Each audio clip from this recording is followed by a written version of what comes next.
What's up, Shreveport? This is Veronica, and I'm here with your mental health mindful tips for this week. Today, I have DaMari Drake from Evangel High School and Coach Cotton from Tyler, Texas College in Tyler, Texas. And we are going to discuss today what it takes to level up on and off the field during football season. Good evening, DaMari. I call him Big Drake, so when you see me at the games, that's what you'll hear coming from me, Big Drake. How are you this evening? I'm doing good. How are you? I am doing great. So, tell me what a typical day is like during your season. A typical day during the season, I'll probably go to bed like around 10, 11 o'clock. Wake up around 5:45 in the morning. I'll go run around my neighborhood, and then head over to practice that starts at 7 o'clock, and just suit up, get in pads in the morning, and after that, take a shower, go to school. After school, back hitting the field, and just game plan before Friday. Awesome. Tell us a little bit more about yourself personally. Um, my name is DaMari. I love football. I'm really just like a boring person. I'm not even just gonna lie. The only thing I do is just eat, sleep, play football. Really. Okay. How do you stay grounded with all of the attention that you get on the field? I just really stay grounded. Just seeing my mother work like 2 to 3 jobs at once. Just keeping us afloat, even though we really ain't have much at the time. So that just really keeps my head down, just so I don't stay too big headed with all the cameras on me and all the lights. So that just really keep me down and just keep me grounded. Really. Absolutely, because what I did see is that you are excelling academically as well with a 3.5 GPA. Yes, ma'am. Is that correct? Yes, ma'am. That's awesome. So how do you balance your academics in practice and games? It was pretty rough for me in the beginning, like around freshman year. I probably made like a 2.9, subpar. But like, it just had to click, my mom just always down my back though, she always keep her foot on my throat. So it's just like, just get it done. Like if you just do it, life will just go easier. That's what I finally learned. If you just do it, life will get easy. So that's how I really just maintain it. When I'm in class, I'm in class. I'm not on the field. I'm not outside in my bed or talking about this and this. I'm in class. So when I'm outside of class, that's when I can do whatever I want. Or just talk about whatever I want. But when I'm in class, I'm in class though. Okay. Yes, ma'am. I appreciate that. I love that you said just do the right thing. Do it right the first time. You won't have to redo it, right? Okay. How do you take care of your mental health during your grind, football and school? Shoot, I like to eat. Shoot, if anything go wrong, I really just sit there and like to eat though. But most importantly though, I have a good friend. He's like a brother to me, Ashton Dawson. We go to the same school, play by each other's side on the field. Like we kind of grew up together though, and shoot, it's like been my brother since day one. So me and him has really been through a lot of same things, same troubles, same traumas. But just having somebody that you can actually talk to, or actually get a counselor, anger management, just somebody that can actually hear, help you, and lead you in the right direction. I love that. Day said he likes to eat. Yeah, I like to eat. Day likes to eat food, but there is something else that I know that Day loves. And he has an obsession with Kool-Aid pickles, you all. So if you ever want to get Day's attention, what's your favorite Kool-Aid pickle, Day? The green or grape, not gonna lie.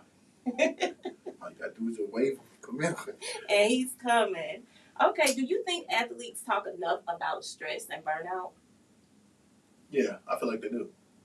I feel like an athlete's stress and burnout, when they talk about it, I feel like it's them saying, "Oh, I'm tired. I really don't feel like doing it."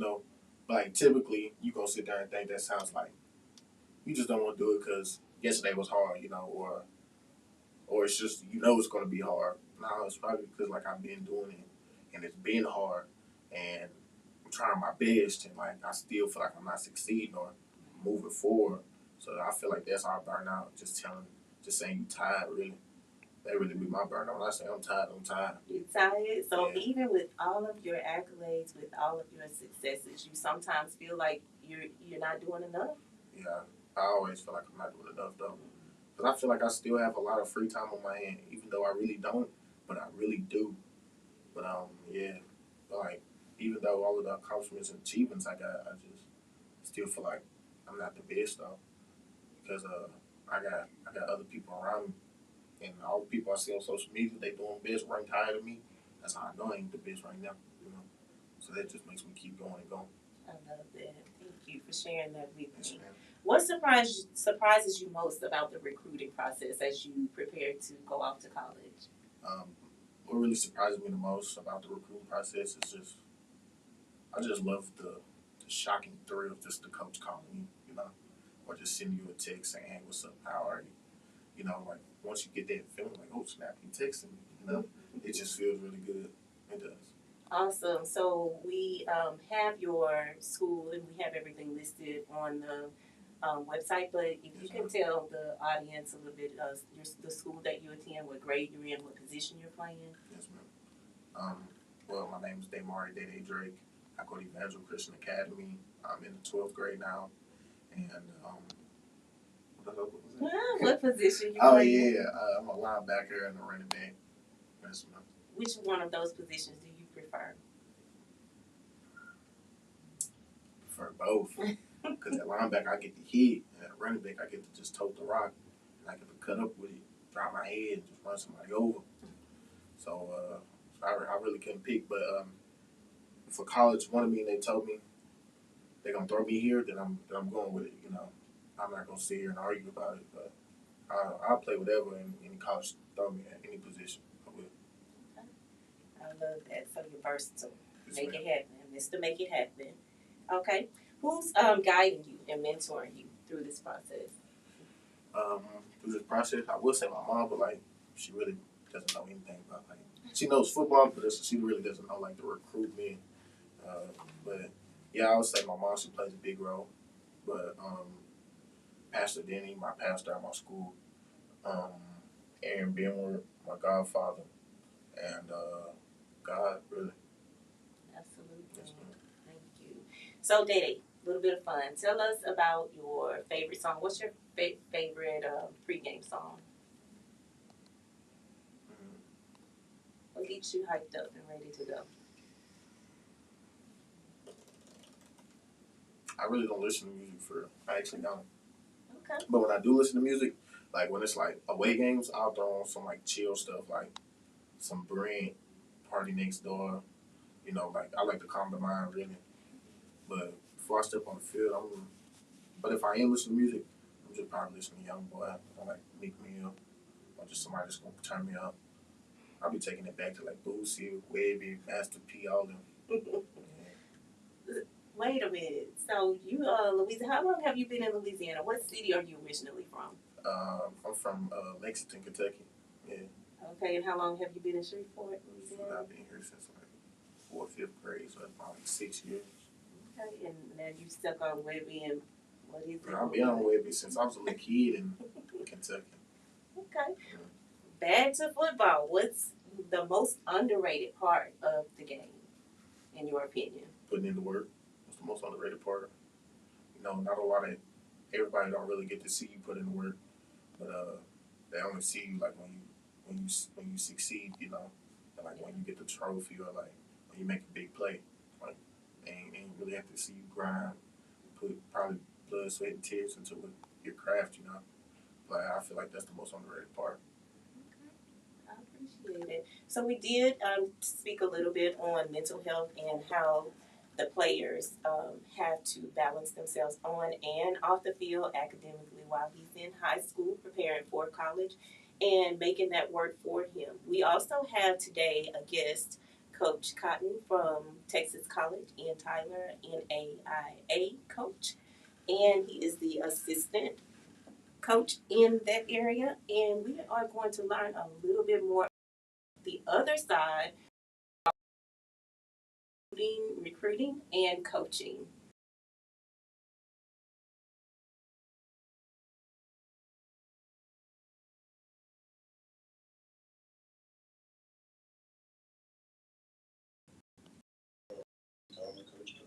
It's Coach Cotto on the screen, you guys. Welcome. So we heard everything that Day Day had to say about being on the field and off the field as a player. Let's talk about a little bit about coaching and recruiting. What do you look for in the students besides the film and their stats?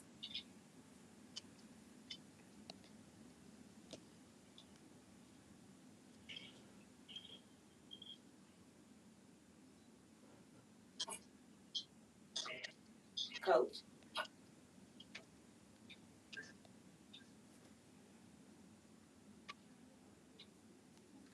Okay, Day Day. Let's talk about what advice you would give to any freshman. As well, your freshman. So let's talk about this. You have a brother that plays football as well. Who does he play for? He plays for Evangel Middle School team. He does. And what grade is he in? He's in the 8th grade, but he's really in the 9th, but he just reclassed. So he's back in the 8th grade taking 9th grade classes. Okay. And as an incoming freshman or going into high school, what advice would you give him as well as any other freshman coming?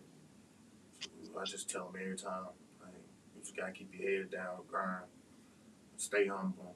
There's some of our mother always done really good at when we was little. We just never really talked about our accomplishments. Somebody hating on you, say for sure, I got you. Just get up and do it. But just keep your head down, make it happen. You do make it happen. First, congratulate yourself, or first congratulate God for letting it happen. Because you're the one that put in the work for it. But most importantly, just keep your head down and grind. Awesome. I like that advice. And what would you say to athletes who are quietly struggling with? You mentioned traumas and adversities that you're facing in your home or in your community. What advice would you have to them? What would you say to them? The advice I have for people that's actually going through it, going through traumas or any phobia or anything of some sort, like just reach out to somebody, man, or just write in a journal. Like when stuff was on my mind, like I used to write. And like I probably got like about a page just thinking about stuff I don't like that used to happen in my life. But yeah, just write or talk or reach out to somebody, or just get up and get out the house and go do something you like. Whether you don't like going outside and walking against the fresh air, you need to go do something. Cause like your dopamine levels down. You gotta go catch the sun. You gotta go. I'm telling you, it's gonna change, man. You're gonna need a vitamin D. I like that. You mentioned talking to someone. Do you have you ever found it hard to talk to your coaches? Yes, I do at times. Like I grew up with no father figure, so it's like when the coaches be telling me or yelling at me about something, it's like when I was younger though, when I was like freshman, sophomore, like it used to make me so mad because it's like, who is you talking to? Mm-hmm. Because it's like I ain't doing nothing but trying to do something that you telling me to do, and if I'm not doing it right, then why you keep making me do it? So like as they just over the years and they just progressively just kept getting on me, I finally realized it ain't nothing but them just pushing me to go harder, and I never really had a father figure in my life, like I said. So like when a man gets loud with me or just yells at me, it just don't feel right. So like I learned to overcome that, and so now it's just easy, and I just say yes sir, shut up, and just do it. Mm-hmm. Okay. All right, do we have Coach back on line? Coach, can you hear us? Nah, he's speaking. He's speaking. You just can't hear him because If you unmute it, Yeah, unmute Coach. it's echoing. It's echoing. We're having some technical difficulties here, but we're going to continue. Can you Here. hear us now?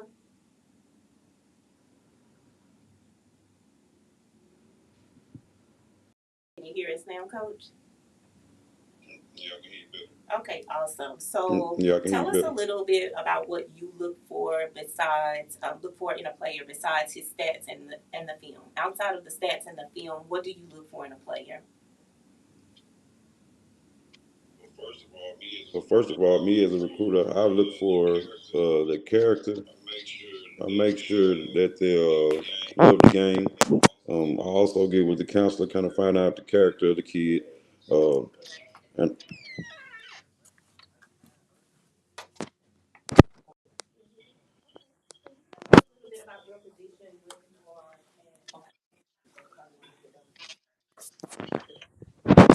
At Texas College, I'm the chief of staff, and I'm also the running back coach. I'm over all the operations. I pretty much make Coach Jackson's visions come to life. The things that he want to see, things he want to display. I make sure the guys understand the vision, and I make sure that all the dates, times, and logistics of the program is done. How do the NAIA schools attract top talent? Uh, First of all, being honest, let them know exactly what they're getting into for as finances and living arrangements or the facilities and stuff. You know, try not to hustle them. Just be straight up forward and honest with them, and see if it's a good fit for the family and for the athlete. That's cool. What do players usually and their families usually overlook when you are discussing playing college? They usually over everybody's reaching for the D1, the D1 dream.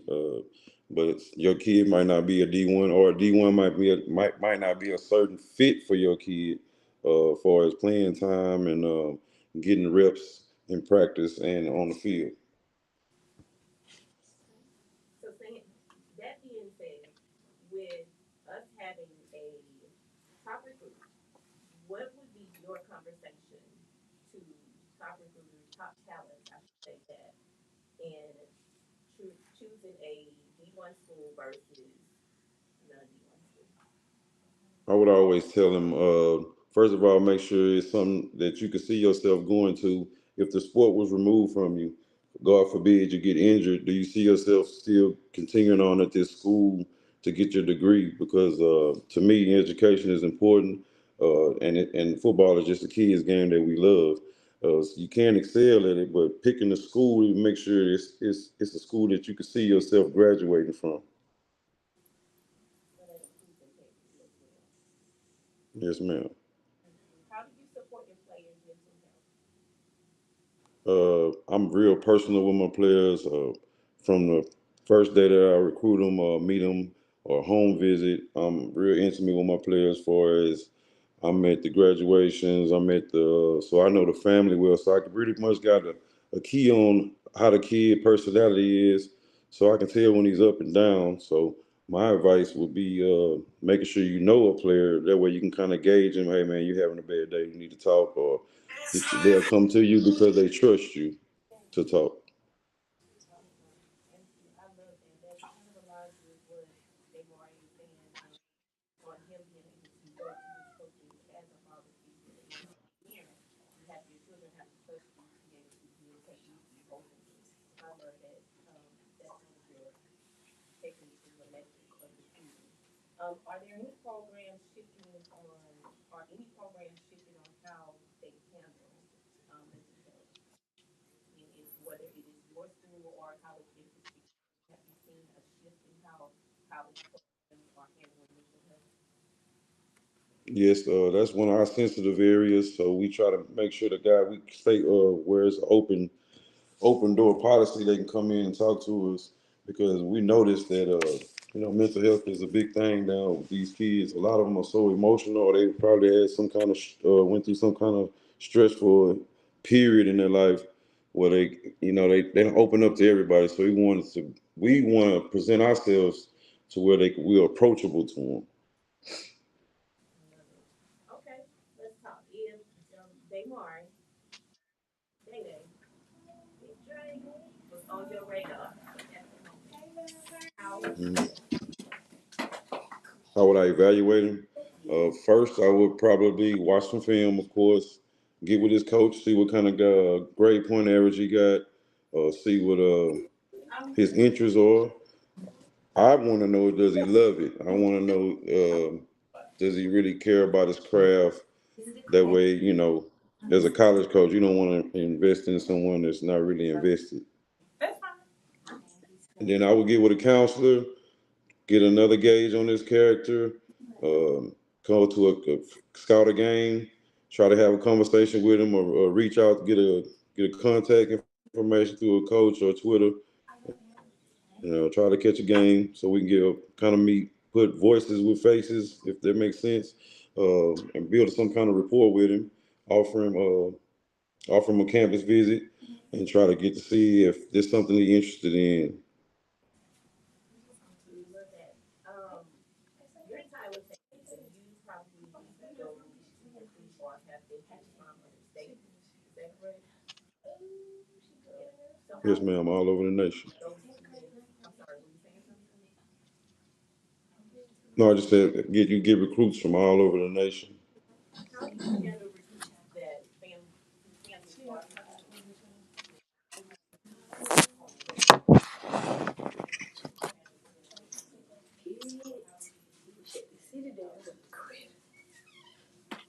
Well, my guys know when they come in, we always have a meeting. I sit them down and I just tell them the particulars about separation and anxiety. You're gonna go through that period when you get to campus. You're gonna miss your family. Uh, you're gonna miss your loved ones. So if they feel like that, I always tell them to come in the office and we give a call, or if we gotta take a few days off to just digress a little bit and get them on the phone with mom or grandma, so he can be balanced and have a level head. ex Dina be a vintage? That ain't my thing.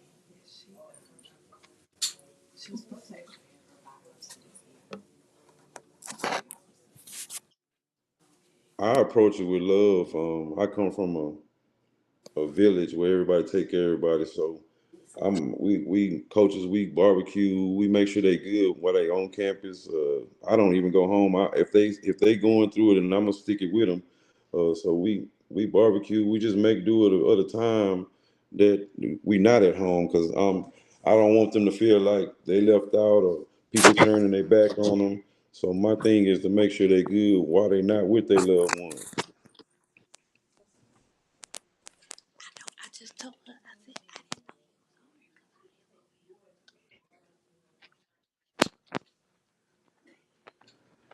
Just know that I love it and I'm gonna be after it every day. It's gonna be obstacles and hurdles in the way. You just stay the course and follow your dreams. Because I don't think nobody wouldn't do this job if they didn't love it. So to me, it's just one step in front of another. It is what it is, and try to get through the day. If you can win a day and just take it day by day, it's really nothing.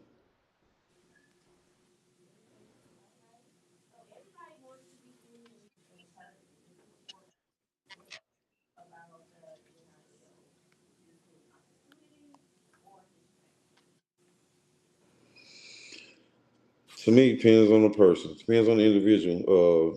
If he got a level head and he understand business, then it's a good thing. If he just greed thing and I'm just trying to spend money, and then it's a bad thing because it's hurting the coaches in the program. Where the kid making more money than the coaches, or the kid making a nice amount of money. Now we're not disciplined and we're not understanding the structure that the coaches might have.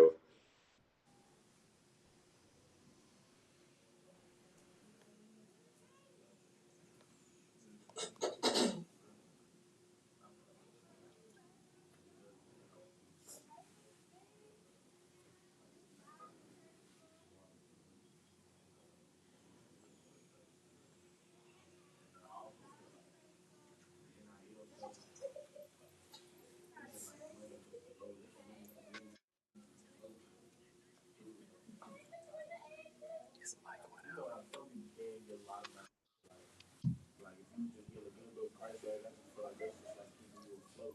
It's just like a job. It's just like a job. You get paid on a job. You get paid on a job. That's just really what it is. It just keeps you afloat. So you gotta be smart. Coach, what's a big recruiting myth that players and parents believe? Everybody going D1. That's what they're told, and that's what they believe, and that's what. Everybody believe that their child is D1 material. Everybody believe that their child is a D1 athlete. Sometimes we're not true to ourselves and understand that our child might be a D3 kid. Our child might be a D2 kid. As far as recruiting, the big myth is uh, uh, I'm everybody thinks they're offered. Sometimes a contact could just be a contact for information. Sometimes a contact could just be a contact to build a network. And every contact with a coach is not a offer.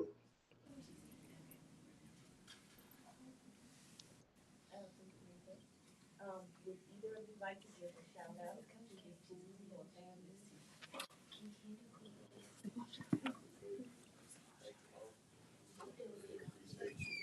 And shout out to my school. Shout out to them boys that's grinding, trying to make it out.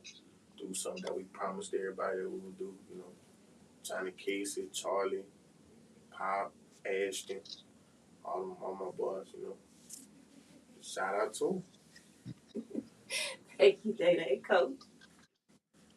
Shout out to Texas College. Shout out to Coach Jackson.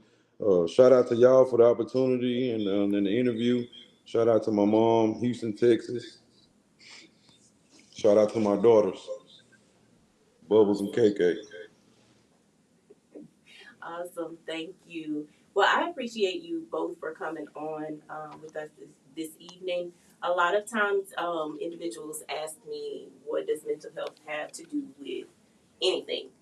And I say mental health doesn't necessarily have to be an illness. Mental health can be something as simple as you trying to make a decision for tomorrow. Individuals that are taking something to heart and have a passion for sports, being that we are going back into school, whether it's college or high school, they have to consider academics as well as the chores they have to do at home and their love for the sport. So when we discuss mental health, it's not just trauma. It's not just depression. It's actually forming a balance in between your lifestyle, saying here, on and off the field. So when you think about mental health, don't just think that it's something that you have to sweep up under the rug or something that you have to be ashamed of. Taking care of yourself mentally and physically, spiritually is a package. You don't just focus on one. So again, we appreciate you all for coming in this evening, taking time out of your busy schedules and practice. How can our audience support you all? It's about listening and watching the podcast. You know, getting your numbers up, run your numbers up for real. Okay. Well, do you know when your first game is, Saturday? I got like a scrimmage in like a week, and after that week, I got Jamboree. And next week, that's when we play Neville down there in Monroe. So I was saying about like 3.5 weeks. Okay, Neville, that's a big deal, huh? Yeah. Neville, they're coming for you. Evangelists coming for you. Coach Cotton, when is your first game? First game is August 30th against Stockton in Missouri. Okay, and we're ready for that. Hopefully we can get some tickets to go see a game in Tyler. And we appreciate you all once again. And you have a good evening. Thank you, Shreveport. All right, go Steers.